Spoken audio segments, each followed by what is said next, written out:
La parole de Dieu. Dans l'Épître aux Romains, le chapitre 8.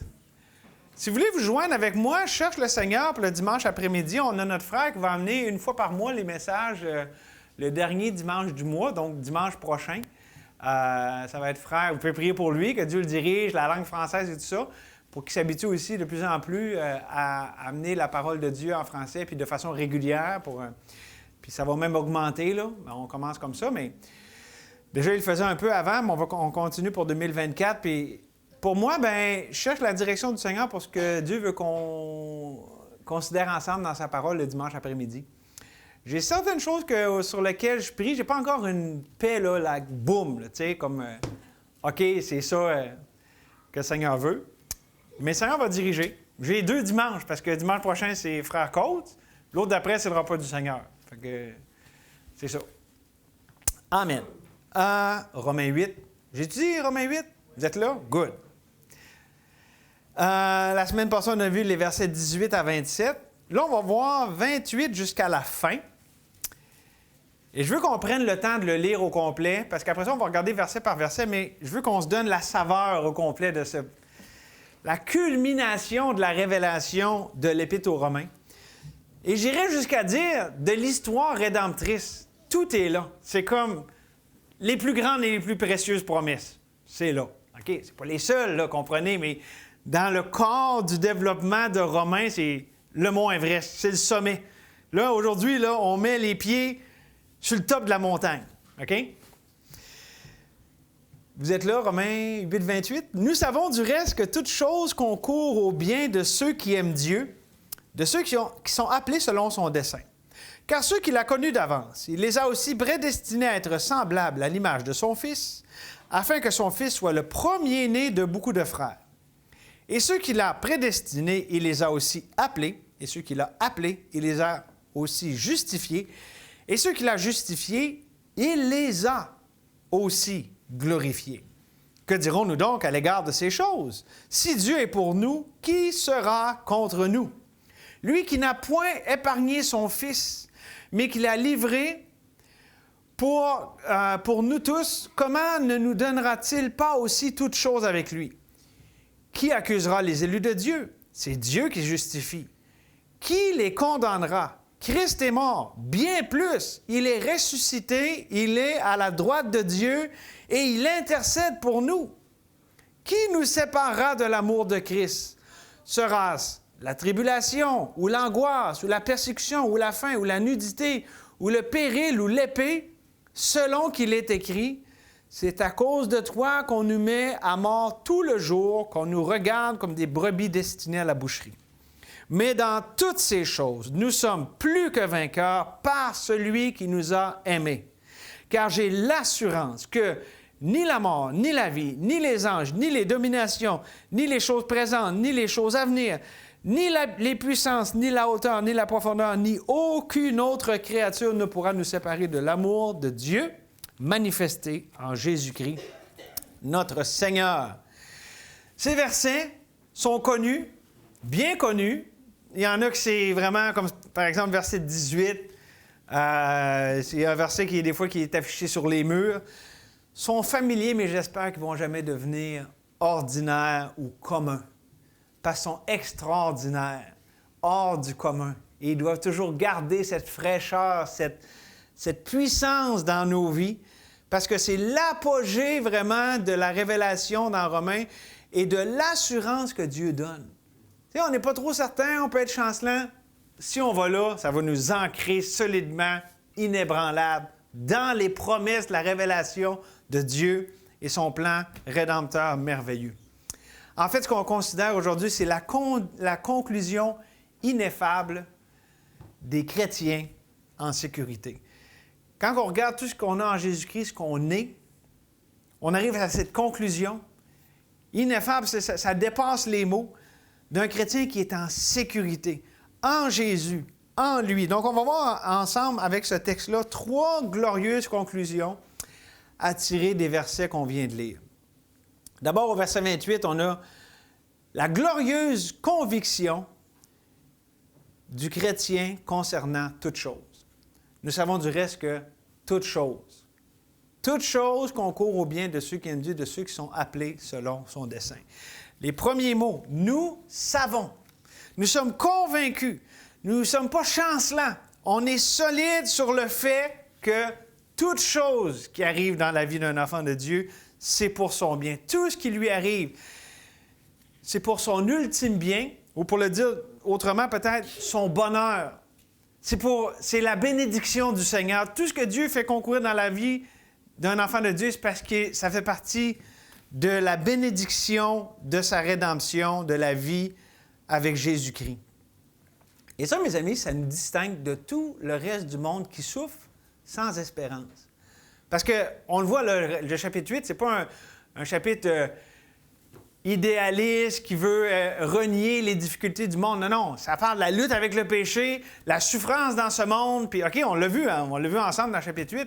Mais ici, on voit comment considérer toutes ces choses-là à la lumière de ce qu'on est en Jésus-Christ, de ce qu'il a fait de nous, de ce qu'il a fait avec sa rédemption extraordinaire. Parce que, comme tout le monde, les chrétiens sont frappés de maladies, de difficultés, d'épreuves. Ils ont des problèmes relationnels, ils ont des problèmes économiques. Je veux dire, on vit les mêmes choses que le reste du monde vivent. Mais la différence, c'est qu'on ne réagit pas avec la même espérance. Quand on est malade, notre espérance n'est pas dans le médecin. On prie pour notre médecin, puis on croit que Dieu peut utiliser un médecin, mais notre espérance est dans le Dieu qui est au-dessus du médecin. Quand on a des problèmes financiers, les circonstances, la santé, les choses qu'on peut vivre, notre espérance n'est pas dans ce que le monde va avoir comme objet d'espérance. L'objet de notre espérance, c'est la personne de Dieu. Le Dieu qui est souverain, le Dieu qui est bon, le Dieu qui est vivant. Tout ce qui est au sujet de Dieu, c'est ça qui fait qu'on est confiant, qu'on est en sécurité, qu'on est calme. Même si des fois les pensées peuvent s'agiter en foule au-dedans de nous autres, les consolations de Dieu, comme ce qu'on vient de lire, réjouissent notre âme. C'est ça la différence d'un enfant de Dieu versus quelqu'un qui souffre sans espérance.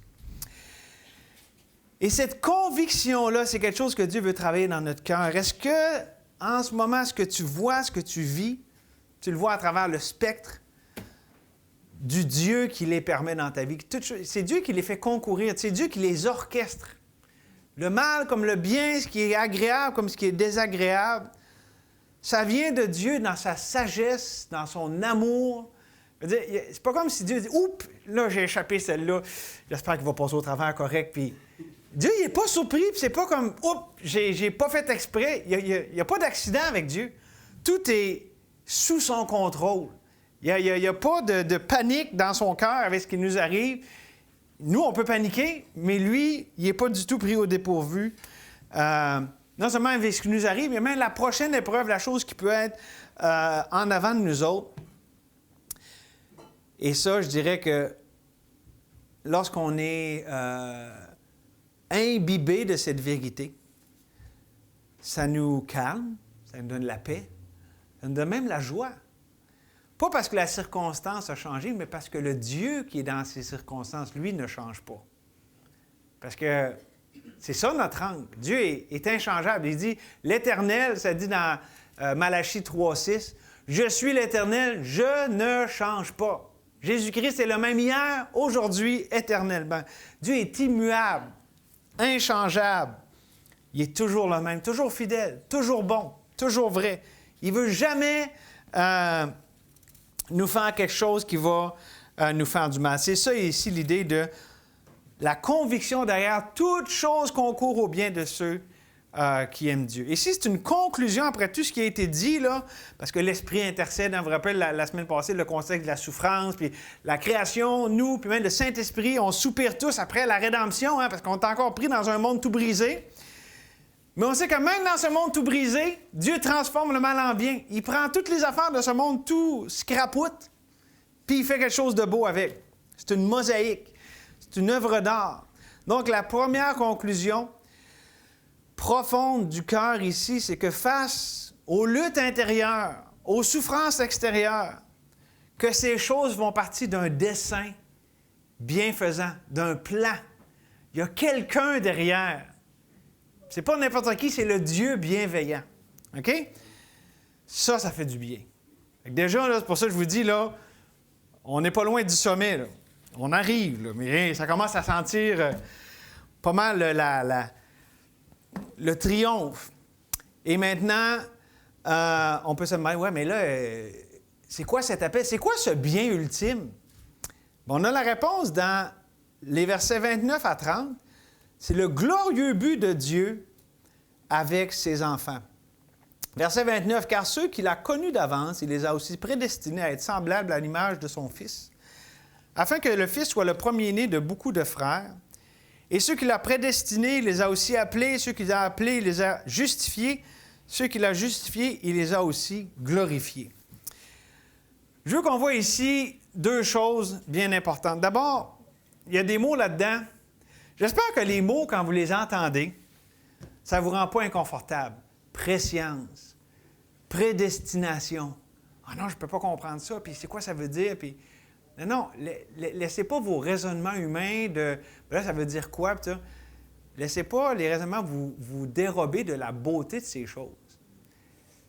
Dieu, là, c'est le Dieu de toute éternité. Là. Il est omniscient, il est omniprésent, il est omnipotent. Puis, on n'est pas comme un accident dans le plan de Dieu, puis oups, il nous avait arrivé. Hey, qu'est-ce qu'il fait là, lui? Hey, je ne l'avais pas vu arriver, celle-là. Comprenez-vous? C'est pas comme ça que ça marche. Puis ici, l'idée, là, c'est que, OK, toute chose concourt à notre bien. Puis là, je ne vais pas rentrer dans les détails, mais préscience, élection, prédestination. Ce n'est pas le sujet du message aujourd'hui, mais dans l'ordre, c'est ça. Parce qu'on apprend dans 1 Pierre qu'on a été élus selon la préscience de Dieu. Fait que préscience, c'est foreknowledge, connaître d'avance. Élection, c'est le choix. Puis prédestination, c'est le but. OK? Sans rentrer dans les détails de ça, puis là-dedans, bon, en fait, j'ai une discussion intéressante où vous pourrez parler de provisionnisme avec Maxime. C'était intéressant. Puis, tu sais, parce qu'il y a des discussions théologiques là-dessus, puis, mais c'est pas là-dessus que je veux m'arrêter. C'est vraiment sur le fait que tout ça nous amène, parce que ce qui est présenté ici, ça dit ceux qu'il a connus d'avance, il les a prédestinés. OK? Fait qu'on peut dire, OK, je ne suis pas en hasard dans le plan de Dieu, il m'a connu d'avance, de toute éternité. OK, mais il les a prédestinés. Je veux ici, le mot, là, c'est pro-horizo.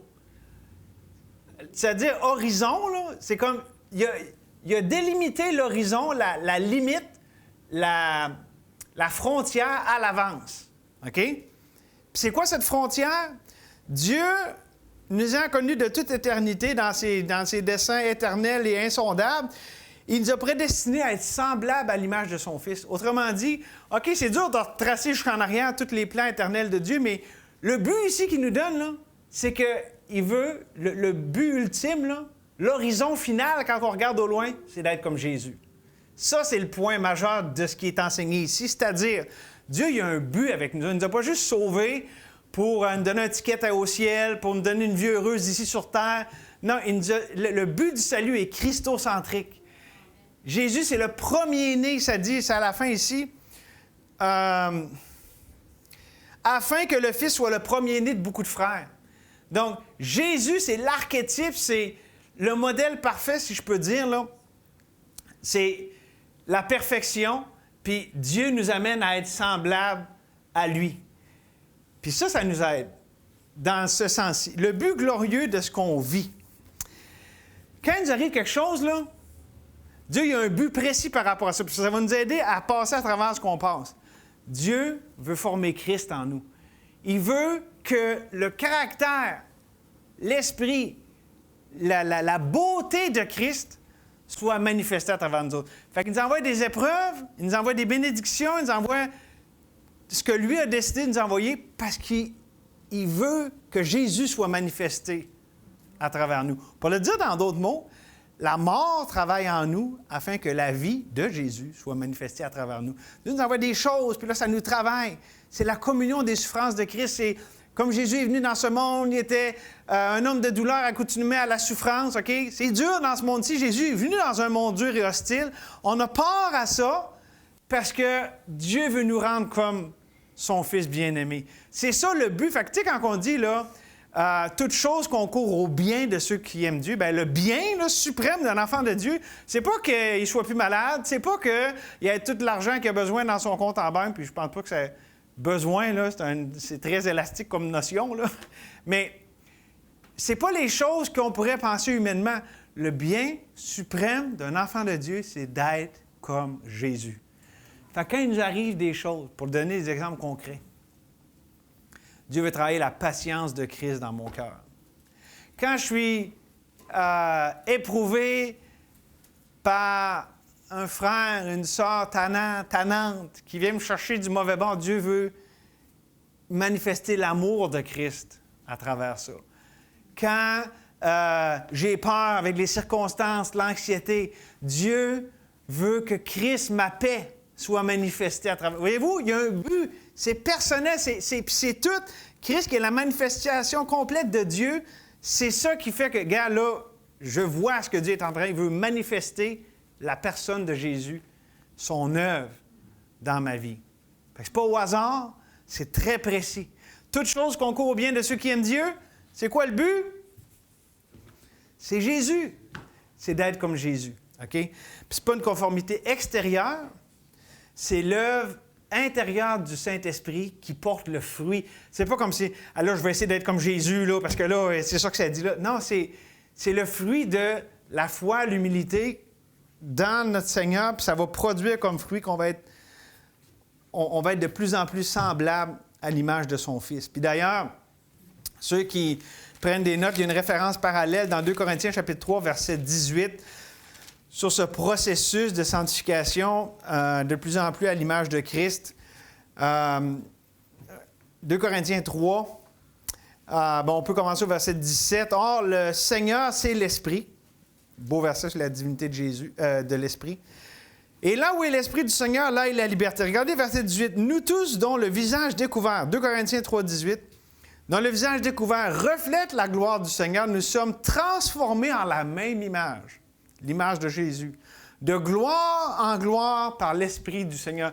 Dieu permet des épreuves pour travailler une facette du caractère de Christ, son caractère glorieux, sa personne glorieuse. Il travaille ça de gloire en gloire. Il ne fait pas tout d'un coup, là, boum, là, tu es comme Jésus. Non, c'est ça qu'il fait à travers tout ce qui concourt dans notre vie, à notre bien. Il forme Jésus comme un sculpteur façonne sa sculpture, puis là, peut-être t'enlèves ça en par rapport, puis là, à la fin, on voit Jésus dans ses enfants. OK? Bon. Maintenant, dans le verset suivant.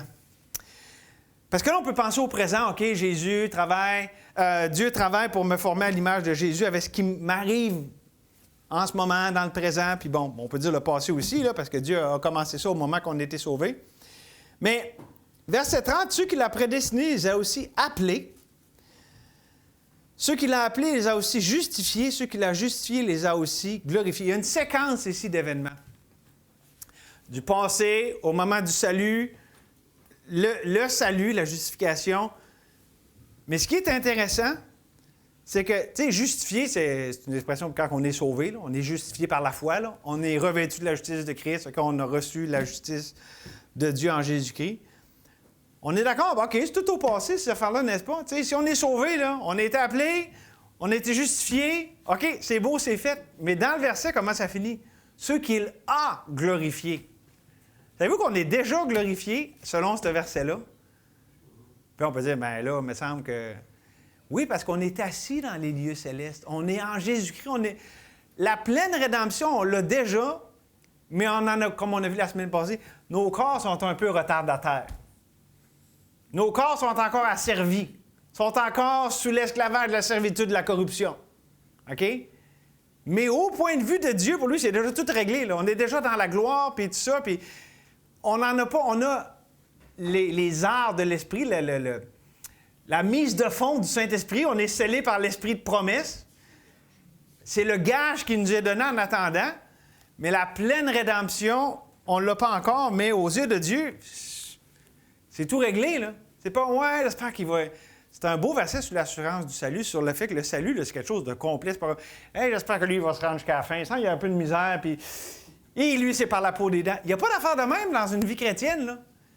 T'es sauvé... Je veux dire, pour Dieu, là, tu es déjà dans le ciel, tu es déjà glorifié, tu es déjà dans la gloire. Ça, c'est précieux. Je ne veux pas passer à côté parce qu'on se dit « Ah, c'est le fun, toute chose concourt à mon bien », mais tu sais, des fois, j'ai de la misère, puis des fois, je me décourage moi-même, puis des fois, je me dis « Coudon, ça fait donc bien dur, mon affaire. » Ben Dieu, il n'est pas découragé de nous autres parce qu'il nous voit déjà glorifiés. Puis en passant, il n'est pas surpris des détours, puis des... Tu sais, ça dit qu'on bronche tout de plusieurs manières, là. Dieu n'est pas surpris, là. Il voit nos faiblesses, il sait comment qu'on est, il sait qu'on n'est que chair.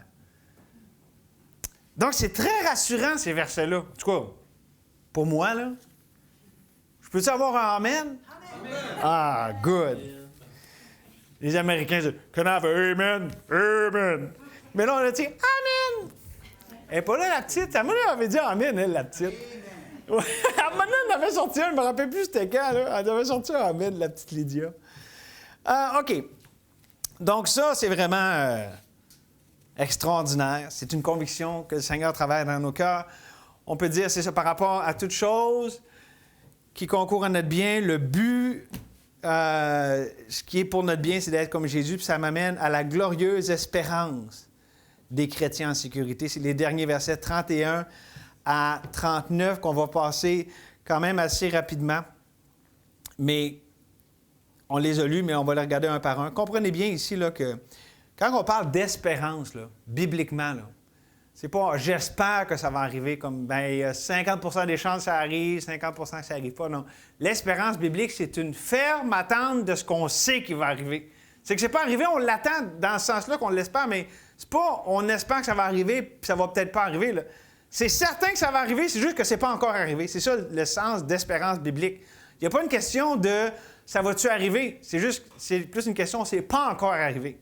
Tu sais, quand ça parle de l'espérance du salut, c'est pas « j'espère que je vais être sauvé ». Non. Je suis sauvé, mais je suis dans l'espérance que je vais en avoir toute la plénitude, tous les bénéfices plus tard. Comme on a vu la semaine passée, là, notre fameux corps, puis tout ici-bas, là, on est encore assujettis. On soupire, hein? Mais c'est ça. Donc, l'espérance glorieuse des chrétiens en sécurité. Et en passant, l'assurance du salut, la certitude du fait qu'on est sauvé, c'est important. On le voit ici. 1 Jean, c'est une lettre au complet, là. C'est la plus longue des épîtres de Jean. C'est écrit à ce sujet-là. Donc, c'est pas un sujet sans importance parce que qu'est-ce qui arrive quand on est éprouvé puis qu'on arrache? On doute. Puis Dieu nourrit notre foi en disant non, sois pas dans le doute. C'est moi qui te donne les promesses. Ça repose sur moi, ma personne, sur mon œuvre, ce que moi j'ai fait. Puis ça, se l'approprier, c'est tellement important. C'est ce qui nous fait passer au travers. Parce que c'est facile de douter de nous. Tu sais, on voit notre faiblesse, puis on se connaît nous-mêmes, hein? On se connaît peut-être pas aussi bien que Dieu nous connaît, mais on sait qu'on n'est pas très impressionnant, là. On peut essayer d'impressionner les autres, mais nous, on le sait, hein, dans le fond de notre cœur. Mais c'est bon parce que ça nous montre que l'objet de notre confiance, de notre assurance, de notre espérance n'est pas en nous, mais en Dieu. OK, la certitude, l'assurance du salut. Et ce qu'on voit ici, là, c'est facile à délimiter parce que il y a 3 catégories distinctes ici, dans les versets 31 à 39, de faits indéniables. Là, on parle là, vraiment des affaires que c'est non discutable. Dieu l'a dit, c'est écrit, c'est réglé. OK? Fait que là, on va voir ça. D'abord, il y a 4 questions qui prouvent qu'on n'est pas condamné par Dieu. Les versets 31 à 34. Que dirons-nous donc à l'égard de ces choses? Si Dieu est pour nous, qui sera contre nous? Tu ne peux pas être condamné si Dieu est pour toi. Tu peux être condamné par les démons de l'enfer, par Satan lui-même, par toute la terre entière. Mais si Dieu est pour toi, c'est qui peut être contre toi? Fait qu'il n'y a pas de condamnation. Verset 32. Lui qui n'a point épargné son propre Fils, mais qui l'a livré pour nous tous, comment ne donnera-t-il aussi avec lui, toutes choses avec lui? Dire, si le Fils est mort, si il a donné sa vie pour nous, je veux dire, il n'y a rien encore là qui peut tenir pour notre condamnation. Il s'est livré lui-même pour nous. On est héritier de Dieu. On a été racheté à un grand prix. On ne peut pas être condamné. Le Fils lui-même est mort à notre place. OK? On est sur du solide, là. Là, on est sur le roc inébranlable, là. Voulez-vous qu'on continue? 33. C'est merveilleux. Qui accusera les élus de Dieu? C'est Dieu qui justifie. Ici, il y a 2. L'élection, c'est ça, on parle encore là. On n'est pas hasard dans les plans de Dieu. Il ne faut pas perdre la beauté de ça, OK? Puis aussi, c'est Dieu qui justifie, c'est pas moi qui dis « OK, moi, je suis une bonne personne, puis je me déclare juste. » Non, c'est Dieu qui dit « Je te déclare juste sur la base de ce que Christ a fait pour toi. » Puis du fait que tu as accepté la justice de Christ, OK? Fait que, encore là, je vous dis, là, ça prouve qu'il n'y a aucune condamnation pour ceux qui sont en Jésus-Christ. Puis finalement, le verset 34. « Qui les condamnera? » Ça, c'est nous, là. Christ est mort, bien plus, il est ressuscité. Il est à la droite de Dieu, il intercède. Ah, il met le paquet, là. Christ est mort, il est ressuscité, puis là, il est à la droite de Dieu, puis il intercède. Qui peut condamner quelqu'un de même, là? Personne. Fait qu'ici, là, c'est clair, il n'y a rien qui peut nous condamner si Dieu nous a justifiés. C'est tellement rassurant, ces versets-là. Donc ça, c'est la première catégorie, les questions qui prouvent qu'on n'est pas condamné. Ensuite, les versets 35 à 37, c'est un rappel qui nous rassure que nous sommes du bon côté. Parce que des fois, on peut se dire « Ah, mais ça, tout le monde a tout le fun, puis moi, je suis un petit bizarre dans mon coin, un petit chrétien à lunettes. Comprenez-vous? Non, mais les chrétiens, là, à l'époque, là, pensez au début là, du christianisme, là, c'est une gang de mavericks, là, c'est une gang d'isolés que, tu sais, tu avais le grand groupe des païens qui était la majorité. Puis eux étaient bien sûrs de leurs affaires puis tout ça. Il y avait les Juifs qui étaient hey, nous, on connaît le seul vrai Dieu. Puis les petits chrétiens dans le milieu étaient là, ouais, nous autres, on fit comme nulle part. OK? Bien, les versets qui sont là, c'est pour nous dire non, tu fit exactement dans le plan de Dieu, tu es un enfant de Dieu. C'est un rappel pour nous rassurer qu'on est du bon côté. Verset 35. Verset 35, « Qui nous séparera de l'amour de Christ? » Et là, les questions qui sont là sont très, très pertinentes. Sera-ce la tribulation? Ce n'est pas un mot au hasard que, bon, ben tiens, je ne sais pas trop quel mot mettre. Non, le Saint-Esprit a mis ça. Pourquoi? Parce que les chrétiens vivaient des tribulations quand ça a été écrit. Puis savez-vous quoi? Dans l'histoire de l'Église, les chrétiens ont été persécutés. Y a-t-il quelqu'un qui a fait un cours d'histoire de l'Église ou qui a lu sur l'histoire de l'Église? Ou qui a lu le livre de Fox, là, des martyrs, là. Je veux dire, c'est une histoire sanguinaire, l'histoire de l'Église. Les chrétiens, comme Jésus, ont payé beaucoup le prix de proclamer Christ, puis la foi, puis de vivre la foi. Et donc, est-ce que c'est une preuve qu'on est séparé de Dieu? Non. L'angoisse, la persécution... OK, on va juste les regarder un par un. D'abord, quand ça parle, bon, c'est ça, au début, là, voyons, j'ai perdu mon... Qui nous séparera de l'amour de Christ? Bon, ça reste la tribulation. Ça, c'est un mot général. Mais plus spécifiquement, les angoisses. Les angoisses qui viennent par l'instabilité. L'insécurité d'être dans, tu sais, une situation, on dit, c'est une situation précaire, là, tu sais, quelqu'un qui se retrouve sans domicile fixe, tout ça. Savez-vous que c'était le lot? Puis c'est encore le lot de beaucoup de chrétiens dans le monde, les pays persécutés et tout ça. Ça aurait pu être notre lot aussi si ça avait continué sur la même ligne qu'on était parti.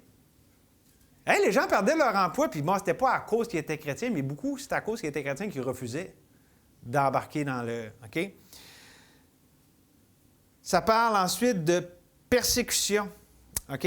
Verset 35, sera la tribulation ou l'angoisse ou la persécution.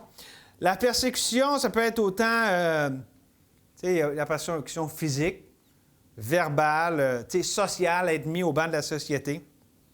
Est-ce que ça prouve que Dieu m'a rejeté? Non. La faim, bien, je pense que la faim, c'est vraiment la conséquence de... Tu sais, si tu as perdu ta job parce que tu es chrétien, là, il y a une des lettres de l'Apocalypse qu'il y avait des guildes, on appelle ça des guildes de commerçants, qui étaient païennes, et donc il fallait...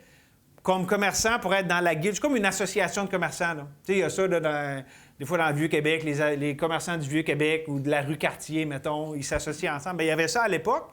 Puis, vu que c'était des païens, bien, des fois, il y avait toutes sortes de cultures, de gestes, de choses païennes qui étaient imposées pour faire partie de la guilde. Bien, les chrétiens, ils ne voulaient pas rentrer là-dedans. Ou ils ne voulaient pas donner la pincée d'encens pour dire César et Seigneur. Bien, il y avait des conséquences à ça. Ils étaient privés de leur gagne-pain. Ils étaient des fois déshérités. Il y avait tout... Fait qu'ils souffraient de la faim à cause de leur foi. La persécution, la faim, la nudité, le péril, c'est un peu la même affaire. sais, si t'as pas d'argent, puis qu'à un moment donné, du linge, là, ça l'use, là. Puis que t'as pas d'argent ou, tu sais, que tu te retrouves dans la rue, là. Mais là, ton garde-robe, il est plus là. Puis à l'époque, les gens n'avaient pas de garde-robe. Tu sais, dans la Bible, voyez-vous, les vêtements, c'est précieux dans la Bible. Ça dit des vêtements de rechange, quand on lit, là. Parce que les vêtements, là, c'est... Nous, des vêtements, il y a des friperies, puis ça nous sort par les oreilles, des vêtements, là. Mais ça n'a pas toujours été le cas, là. C'est précieux, des vêtements. C'est des tissus, ça prend du temps. C'est sûr que c'était plus durable à l'époque, mais pareil, tu sais. Le péril, être en péril, pensons à Paul, 2 Corinthiens 11. Vous voulez voir les périls de la foi, là? En naufrage, en péril parmi les Juifs, parmi les faux frères, puis à cause de sa foi, il se retrouvait dans toutes sortes de situations rocambolesques. Pourquoi? Parce qu'il était dans la volonté de Dieu, qu'il vivait sa foi. Il était exposé à toutes sortes de périls, de tribulations. Et même à l'épée, comment sont morts tous les apôtres sauf un? Tous de mort, ils sont fait tuer. Quand on dit l'épée, c'est pas obligé que c'était obligé que ce soit une épée, mais il y en a qui ont été crucifiés. Puis, donc, on voit tout ça.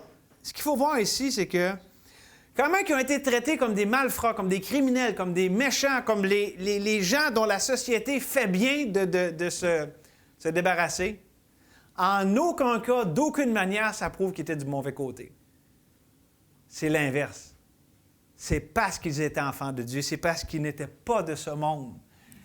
Ils étaient comptés comme les balayures de ce monde, mais le monde n'en était pas digne. C'est pour ça qu'ils ont vécu comme ça et qu'ils ont tous souffert ces choses-là. Et Paul, au verset 36, cite le psaume 44, verset 23, où est-ce que ça dit « Selon qu'il est écrit ». Selon qu'il est écrit, c'est à cause de toi qu'on nous met à mort tout le jour, qu'on nous regarde comme des brebis destinées à la boucherie. D'abord, on apprend que c'est pas d'hier que les enfants de Dieu sont persécutés, parce que de l'époque des psaumes, déjà, il y avait de la persécution de ceux qui étaient des authentiques croyants en l'Éternel. Mais ici, c'est cité comme étant la norme. Parce que quand ça dit « selon qu'il est écrit », là, c'est pour dire... Bien, ce qui vous arrive, c'est pas extraordinaire. Ça arrivait au sein de l'Ancien Testament, puis c'est selon les Écritures. Un enfant de Dieu, là, il est regardé, on lui met à mort tout le jour, puis il est regardé comme une brebis qu'on amène à la boucherie. C'est comme, ah ouais, c'est ça la norme. Hey, ça prêche, hein? On fait une campagne d'évangélisation, là. Venez à Jésus, on va vous mettre à mort tout le jour, puis on va vous regarder comme des brebis qu'on jette à la boucherie. Qui veut venir à Jésus? Voulez-vous qu'on commence ça? Mais ça paraît ironique, mais c'est pour ça que les gens venaient au Seigneur à l'époque. Parce qu'ils voyaient les gens qui subissaient ça, puis ils se disaient « Wow, ça, c'est une foi surnaturelle. Ça, c'est pas une religion vide et pas de sens. » C'est des gens qui sont prêts à subir ça pour ne pas renier leur Sauveur. Celui qui disent leur Dieu, leur Sauveur, wow, ça devrait vraiment être le vrai Dieu, finalement, puis un vrai Sauveur. C'est comme ça que la chrétienté a conquéri le monde pour qu'il ait fait en sorte que ce qu'on appelle l'Occident a été christianisé. C'est ça, le secret. Et c'est qui a dit ça, donc? C'est, en tout cas, ce qu'on appelle le père de l'Église. Le sang des martyrs a été la semence de l'Église. C'est qui a dit ça? Il est connu, là. Personne ne peut m'aider ici. Le sang des martyrs, hein? Non, c'est pas lui. Non, c'est avant lui. Ah, Justin Martyr. C'est Justin Martyr. Oui. Hey, j'ai manqué faire une joke. Pas de parenté avec l'autre Justin qu'on connaît. Je vais m'en venir là-dessus.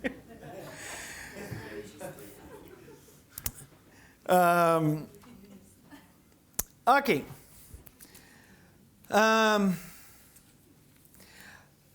Juste par rapport à ça, là,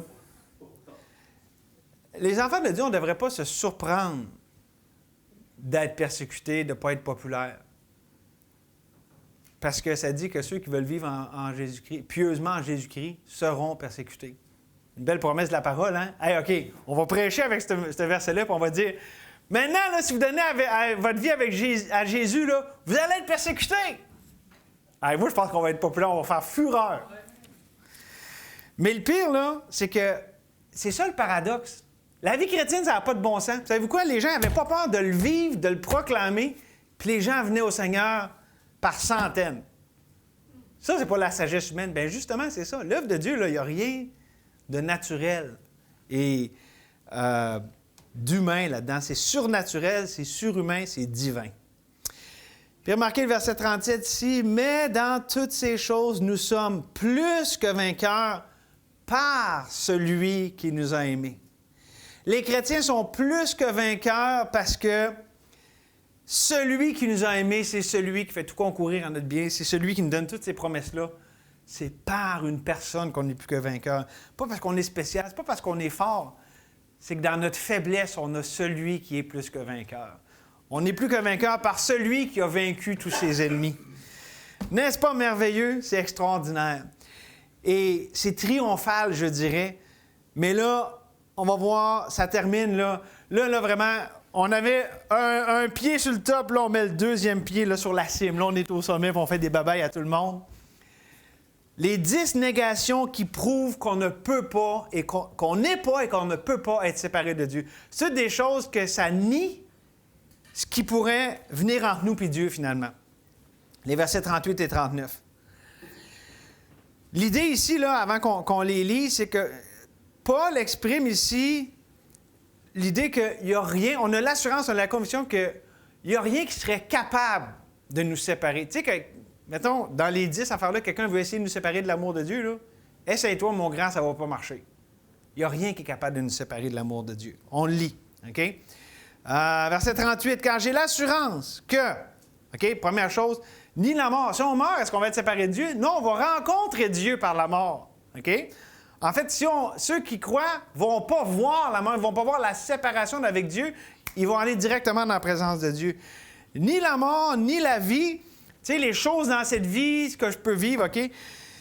Ni les anges, ni les dominations, c'est tout le domaine angélique, ni les choses présentes, ni les choses à venir, fait que pas besoin de s'inquiéter, parce qu'il n'y a rien de ça qui peut nous séparer de l'amour de Dieu. Ni les puissances, encore là, on parle... là, c'est pas les puissances angéliques, mais c'est les puissances de ce monde. Le roi, tu sais, qui a décrété quelque chose. Tous les chrétiens, vous allez être jetés dans la fosse aux lions. Ça ne va pas nous séparer de l'amour de Dieu. OK? Ni la hauteur, ni la profondeur, ni aucune autre créature. Là, hauteur, profondeur, puis ça, fouillez-moi, là. OK? Je veux juste être honnête, là. Je sais pas comment ça pourrait nous séparer, mais ça peut pas. OK?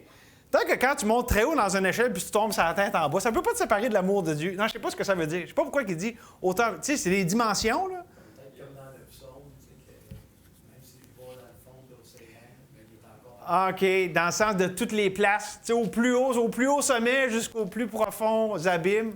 OK. Il y a une traduction qui dit ni les forces d'en haut, ni les forces d'en bas. Là. Ah! Une traduction un peu libérale. Là, Ouais. c'est intéressant l'idée. C'est un peu un commentaire. Ouais, en tout cas. Ni aucune autre créature, ça pourrait aller dans le sens. Fait que les créatures en haut, les créatures en bas, ou n'importe quelle créature. Dans tout ça, là, il n'y a rien qui pourra nous séparer de l'amour de Dieu manifesté en Jésus-Christ, notre Seigneur. Amen, certain, hein? Hey, ça, c'est merveilleux. Bien, l'idée vraiment ici, là, c'est des choses que Dieu nous donne pour qu'on se les approprie, que ce soit notre sécurité, que ce soit notre angle, que ce soit qu'on s'accroche à ça. Tu sais, des fois, on va dire à quelqu'un qui a de la peine, qui a de la difficulté, puis tout ça, on ne sait pas quoi dire. Juste ouvrir ça puis lire ça, là. Pas besoin de dire d'autres choses, là. Puis on prie. Seigneur, ouvre-moi les yeux sur ça. Ça, c'est la réalité, là. Ça, là, c'est la réalité d'un enfant de Dieu. Ça décrit l'état des choses pour tous les enfants de Dieu. Puis ça couvre tout, là, d'éternité en éternité. Il n'y a rien qui est oublié, rien qui est échappé. Pour ça, je dis c'est le sommet de la rédemption. Tu sais, quand Dieu il nous sauve, on est racheté, bien, c'est tout ça que ça couvre, là. Toute l'expérience humaine, de toute éternité, de tout bord, de tous côtés. C'est pour ça que je dis que c'est vraiment le sommet de la révélation de Romains puis de la rédemption. Moi, je trouve ça vraiment super. J'ai le goût de ne pas en venir bien. Je pense qu'on va faire une conclusion d'1h15 juste parce que j'en reviens pas. Non, mais c'est extraordinaire. Puis juste pour vous dire là-dessus, la Bible nous parle c'est Pierre, dans 2 Pierre, qui nous parle, faites attention, là, prenez garde pour ne pas être entraîné par l'égarement des impies à ne déchoir de votre fermeté. OK? Ça peut arriver, justement. Tu sais, on vit des choses avec des gens hostiles au travail, avec des circonstances difficiles, d'un coup qu'on n'avait pas vu venir. OK? Puis on peut déchoir de notre fermeté. On peut être entraîné par l'égarement des impies. Mais quand ça dit par la suite, la conclusion, le dernier verset de 2 Pierre au chapitre 3, ça dit « Mais croissez dans la grâce et la connaissance de notre Seigneur Jésus-Christ. » Bien, c'est ça que ça veut dire. Ça, c'est ce que vous êtes. C'est ce que Dieu a fait de vous. Vous êtes l'œuvre de Dieu. Grandissez là-dedans. Que Dieu nous ouvre les yeux. C'est Dieu, c'est ce qu'il a fait de nous. C'est comment Dieu est dans notre vie. Qu'on grandisse là-dedans, dans la grâce et la connaissance de notre Seigneur Jésus-Christ. Et donc, une dernière chose peut-être. Certainement que la vie chrétienne est inconfortable à plusieurs égards. C'est-à-dire, si on veut vivre la vie chrétienne, puis on pense que ça va être l'évangile de la prospérité, là, c'est vraiment un autre évangile, là, parce que la vie chrétienne, historique, biblique, c'est vraiment pas dans la zone de confort. Là. Maintenant, on parlait des patriarches, là. Abraham, Isaac, Jacob, puis David. Ils ont vécu, ils l'ont eu pas facile, là, puis tout ça. Ils sont mis eux-mêmes dans le trouble à plusieurs égards, mais aussi, ils ont été éprouvés. Mais c'est parce que Dieu faisait son œuvre. Et Dieu, c'est ça qu'il fait. Il nous sort de la zone de confort pour qu'on expérimente, qu'on aille par la foi dans sa zone de réconfort. Et c'est ça, aujourd'hui, on a vu le réconfort que donnent les Écritures, l'espérance, la consolation que donnent les Écritures. Et ça, c'est pour le concret du quotidien. C'est quand on a de la misère qu'on arrache. C'est notre trésor. Tu sais, on a lu ici, ça, c'est la révélation écrite de Dieu. Mais ça nous montre, dans nos cœurs, que c'est le Dieu qu'on adore, c'est le Dieu qu'on connaît. C'est vraiment ça qui est si précieux par rapport à ça. Ça nous révèle notre Dieu. Oui, Sébastien? La version selon 78, la colonne, la Bible de la colonne, il dit, verset 39, ni les puissances, ni les êtres d'en haut, ni ceux d'en bas, ni une autre créature. Non, c'est ça. C'est pour ça que ça dit « autre créature ». Donc, ça a rapport à la création, dans le fond, tout ce qui pourrait s'attaquer à nous d'une façon ou d'une autre. Ouais. Oui, Christina? Moi, ça me fait penser au message un matin, parce que c'est tout là-dedans, verset 37, mais si on mettait même le brisement ne peut pas nous séparer de Dieu. Puis, mais pourquoi ça ne peut pas nous séparer? Ça me fait tellement penser à notre union avec Christ. On est unis pour la vie. Amen. Donc, c'est impossible. Donc, C'est une union indissociable. c'est ça, on est unis à lui pour la vie. Même dans notre brisement, nous, on peut se détourner de lui. Mais lui, il va tout le temps être là. C'est impossible qu'il va avoir une séparation. Oui. Mais Amen. nous, on peut, quand on manque de foi, de se détourner et regarder ailleurs. Mais lui, il est toujours fidèle, il va rester là, puis il attend qu'on revienne à lui. En tout cas, pour moi, je trouve Ouais. ça... Mais ça me fait penser à quelque chose cette semaine en regardant les Écritures, puis tout ça, puis en méditant sur des choses. Tu sais, des fois, on trouve que la doctrine de notre union avec Christ, on dit « Ouais, je la ressens pas. » On dirait que c'est pas vrai parce que je la ressens pas. C'est un grand ennemi à notre foi, nos émotions. Tu sais, puis les émotions, c'est beau, ça vient de Dieu, là. Mais c'est pas ça qu'il faut qu'il dirige notre vie parce que c'est bien trop instable, là. Et des fois, on ne se sent pas unis, on ne se sent pas plus que vainqueur par celui qui nous a aimés. C'est pas grave. Ça ne défait pas la réalité qu'on est unis à Christ. C'est ça. T'sais, on ne le sent pas tout le temps, puis on ne le voit pas tout le temps avec les yeux de la chair. Mais c'est pas grave, c'est la réalité pareille. Christ nous définit. Ouais. Amen. Amen, amen. Je vais prier. C'est merveilleux, Seigneur. Ta parole est vivante, est réconfortante. Tu te révèles, Seigneur, d'une façon extraordinaire. Et là, vraiment, après-midi, on avait la totale. C'était vraiment l'un des plus beaux passages des Écritures. Ta parole c'est toute la parole de Dieu. Toute Écriture est inspirée de Dieu. Mais il y a des passages comme ça qui ont une valeur spéciale à cause de tout ce que ça représente dans ton grand plan éternel. Et vraiment, on a vu le sommet, on a vu la culmination. Puis c'est merveilleux, on peut y retourner quand qu'on veut.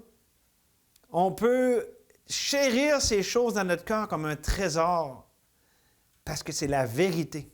C'est ce que toi, tu déclares. Et Seigneur, c'est tellement réconfortant. C'est rassurant. Et merci, Seigneur, pour ça. Je prie de bénir ces vérités dans nos cœurs. Sois avec chacun, Seigneur, cette semaine. Tu connais ce qui est en avant de nous autres. Tu es déjà là. Et merci que dans tout ce qui va nous arriver, il n'y a rien, non seulement rien peut nous séparer, mais encore mieux, tu veux te rapprocher de nous avec ces choses.